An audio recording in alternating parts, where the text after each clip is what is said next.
All right, guys, we're back here at another chain link double drive gate. It needs a lot of rehab. We're gonna go ahead and run you through a complete swap of all the hinges. That way he can get away from this bad gap here. He can't even utilize the drop rod. The drop rod holder's filled with dirt. He has a chain and lock, but it's all floppy. All his hinges are out of adjustment. And we're gonna go ahead and do a quick swap of all this and show you how to turn this into something that's going to work a whole lot better and look a lot better also. You're going to need the drop rod, 2 guides. We're going to replace the pipe holder completely on this one because it's so old. You're going to have 4 frame hinges and 4 post hinges. Get all this old stuff off of here right now. Take these guides off.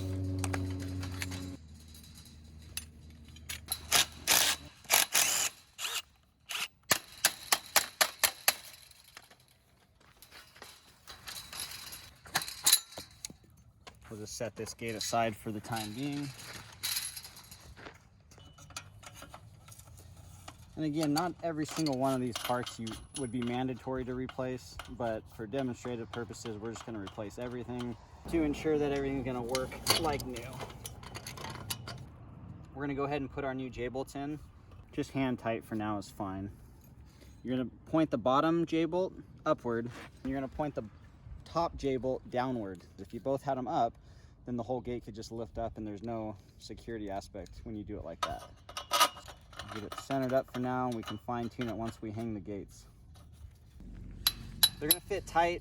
You can use a hammer or pliers to hit this, or if you just give it a strong whack like that, then it's gonna go on pretty easy. We'll go ahead and snug that up, not too tight in case we have to adjust it. This top one you're gonna leave loose. So you're gonna set your bottom hinge on. This is why you're gonna have this one loose. So you can end up picking up and leaning the gate. You can use your foot under it to help a little bit. And that way you can hand slide this one up. Then when you let go of the gate, the tension, the weight of the gate's gonna hold that there. It's not tight, but again, it's the weight of the gate itself is just pulling and holding it right there. So we'll go ahead and snug that one up a little bit also. So we have both gates hung. The idea obviously is to get the gates at the same height. You can do that by raising or lowering the gate on the hinges. You can do it with the J-bolts. The other thing you want to kind of look for is trying to line up the top of the gate frame with your top rail. That way so it's all nice and even on top. This side came out perfect. Ideally you need 2 inches of gap. So right now we got about 1.75 inches. So we need it wider, otherwise the drop rod is not going to fit. We do have adjustment on the J-bolts. So what we'll end up doing is we'll go ahead and suck the gate closer to the post. We'll go ahead and suck these J-bolts in a little bit. You can do so by lifting up on the gate. The bottom one, the weight of the gate usually wants to kind of fall down.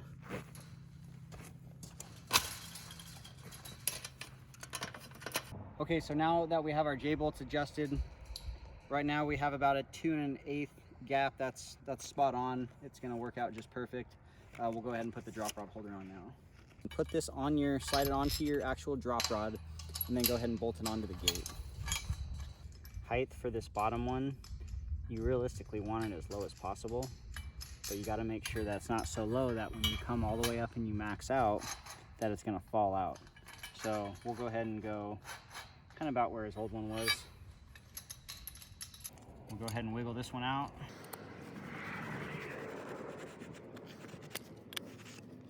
Again, we're just gonna go ahead and grab our new one here. I'm gonna tap it down into the ground. Once you go so far, it packs in with dirt. So you gotta tap all the dirt out.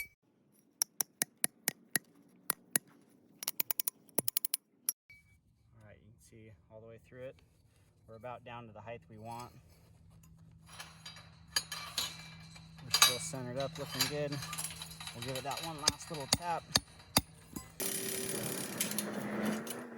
Make sure to leave this out of the ground just enough so the dirt doesn't fall right back in. Okay guys, we're all done with replacing all the hardware. The gates look great. Definitely an improvement from what they had. Our gaps, we have just enough clearance for the drop rod to come up and it slides down into a clean drop rod holder.